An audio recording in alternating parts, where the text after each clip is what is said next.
একটু কল্পনা করুন, আপনি কোনো ডিগ্রিধারী নন, কোনো ব্যবসায়িক ট্রেনিংও নেই এবং কোনো টাকাও নেই। আপনি শুধু জানেন মানুষকে সম্মান দিতে। এই একটা মাত্র বিশ্বাস থেকেই একজন চায়না কৃষক তৈরি করেছিল world's most love restaurant brand Haidilao. And আজকের এই গল্পটা কোনো ফুড বিজনেসের না, এটা মানুষকে ভ্যালু দেওয়ার গল্প। চলেন শুরু করি।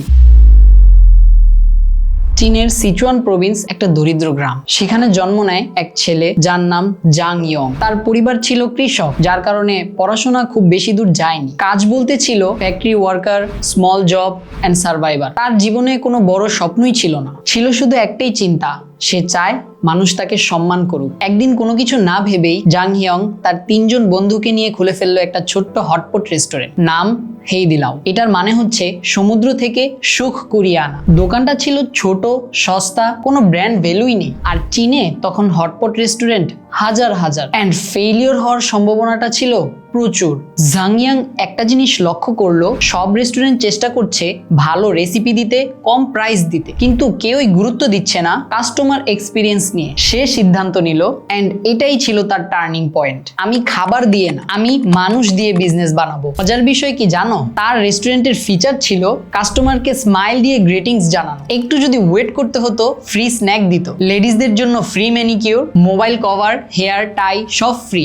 মানুষ তো অবাক হয়ে গেল, এইটা কেমন ব্যবসা। এই পয়েন্টে এসে জাং ইয়ং আরেকটা অসম্ভব কাজ করলো। সে বলল, আমার স্টাফরা শুধু ওয়ার্কার না, ওরা আমার ফ্যামিলি। এন্ড এই জায়গায় এসে সে পুরা গেমটাই চেঞ্জ করে দিল। সে যা করলো, স্টাফদের ফ্রি থাকার জায়গা, ভালো salary, promotion from waiter to manager and profit sharing model. চীনে তখন এটা কেউ করতো না। সবাই বলেছিল এই বিজনেস কোনোদিনও টিকবে না, কিন্তু জাং ইয়ং জানতো happy staff is equal to happy customer. Haidilao কখনো বড় অ্যাডভার্টাইজিং করেনি, কিন্তু মানুষ নিজেরাই বলতে শুরু করলো এই রেস্টুরেন্টটা একদম ডিফারেন্ট। কাস্টমার আসতো, খাবার খেত, এক্সপিরিয়েন্স নিত, ওয়ার্ড অফ মাউথ ছড়িয়ে পড়ে পুরা চীনে। এইভাবে একটা দোকান, তারপর 2টা, তারপর 10টা, এরপর 100+ দোকান জাং ইয়ং এর। এন্ড আজকের বাজারে হেইদিলাও মানে চায়নার বিগেস্ট হটপট চেইন। এন্ড রয়েছে এশিয়া, ইউরোপ, ইউএসএ তে তাদের ব্রাঞ্চ। এন্ড নাও সাকসেসফুলি তারা $1 বিলিয়ন